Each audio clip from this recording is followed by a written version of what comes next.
Hey folks, this is the recap or the update for this week in Congress. From my standpoint, we had a foreign affairs hearing on propaganda and the First Amendment. And what we talked about in there is the censorship kind of industry that has been created in our country. And I don't know whether you know this or not. If you watch the hearing, you'll find out that some people think that this isn't happening at all.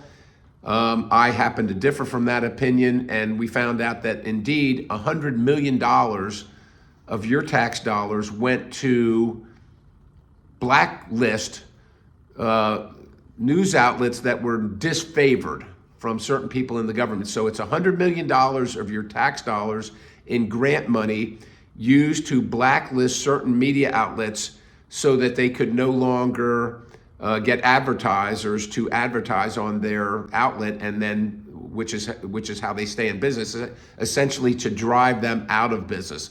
That's what the hearing's about. And I think if you're for free speech, even if it's speech that you don't always agree with, and we got to hear both sides, that we certainly can't have your tax dollars being used to silence one side so that you only hear the other side. We got to hear all sides, and your tax dollars shouldn't be involved in that. So that's why I think that's important. We also had another foreign affairs hearing on Iran and their march towards the nuclear weapon. And I made the case that Iran's not going to give up their quest towards a nuclear weapon, that they lie to us continually, that we have relieved their sanctions, and that even if we went back to the time before or the time of the agreement on curbing Iranian nuclear activity, number one, they were cheating. Number two, they were lying about it. And number three, they were still selling their oil and getting billions of dollars annually, which they didn't spend on their people, which they spent exporting terror, whether it was to the Houthis, whether it was to Hezbollah, whether it was to Syria, and that we've all had to deal with that stuff. So we're coming to a point where we're going to have to make some very difficult choices with Iran, and we gotta quit acting like they're going to act in good faith. Their program is about war. It's about nuclear war. It's not about a civilian nuclear power program. They are enriching for nuclear missiles. That's what they're doing, and they're not going to stop doing it until they're forced to, unfortunately. We also had an oversight hearing about reopening 3 Mile Island.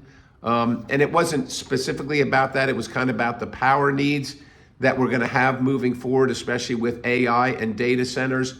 But 3 Mile Island was a point of a topic of discussion because 3 Mile Island is reopening just to power a data center. All that power that's going to be produced at 3 Mile Island is just to power a data center. And I think the point needs to be made that we need to use these traditional, reliable sources of energy for the energy needs that we're going to have in the future that are coming right around the corner. And the other things that we're pursuing are expensive and inefficient and are limited in their ability to power the things that are happening currently and in the future. The good news, among other things about this, is that with the reopening of 3 Mile Island, it's 3,400 new jobs right in our area. It generates over $3 billion in state and federal taxes and adds $16 billion to Pennsylvania's GDP, and it's happening right in our district. So I think that's great news for all of us. Clean, efficient, affordable, baseload power that we can rely on. And it should be the standard for us going forward and all of our other power needs. As if you're looking at your energy bills, as I have mine, they keep going up. None of that has to happen. None of that has to happen. Excuse me. The final thing is budget reconciliation. We are waiting on the Senate's product. The Senate is kind of telegraphed that they're interested in $3 billion in savings. Excuse me, got a little bit of a cold here, coming out of one. $3 billion is about a half a day of spending, overspending here at the federal level. So they're not serious. It's not serious. We need to see a serious proposal. Ladies and gentlemen, we're adding $1 trillion every 100 days. $3 billion is a drop in the bucket. So we need a serious proposal, and that's what we're waiting for. Excuse me again.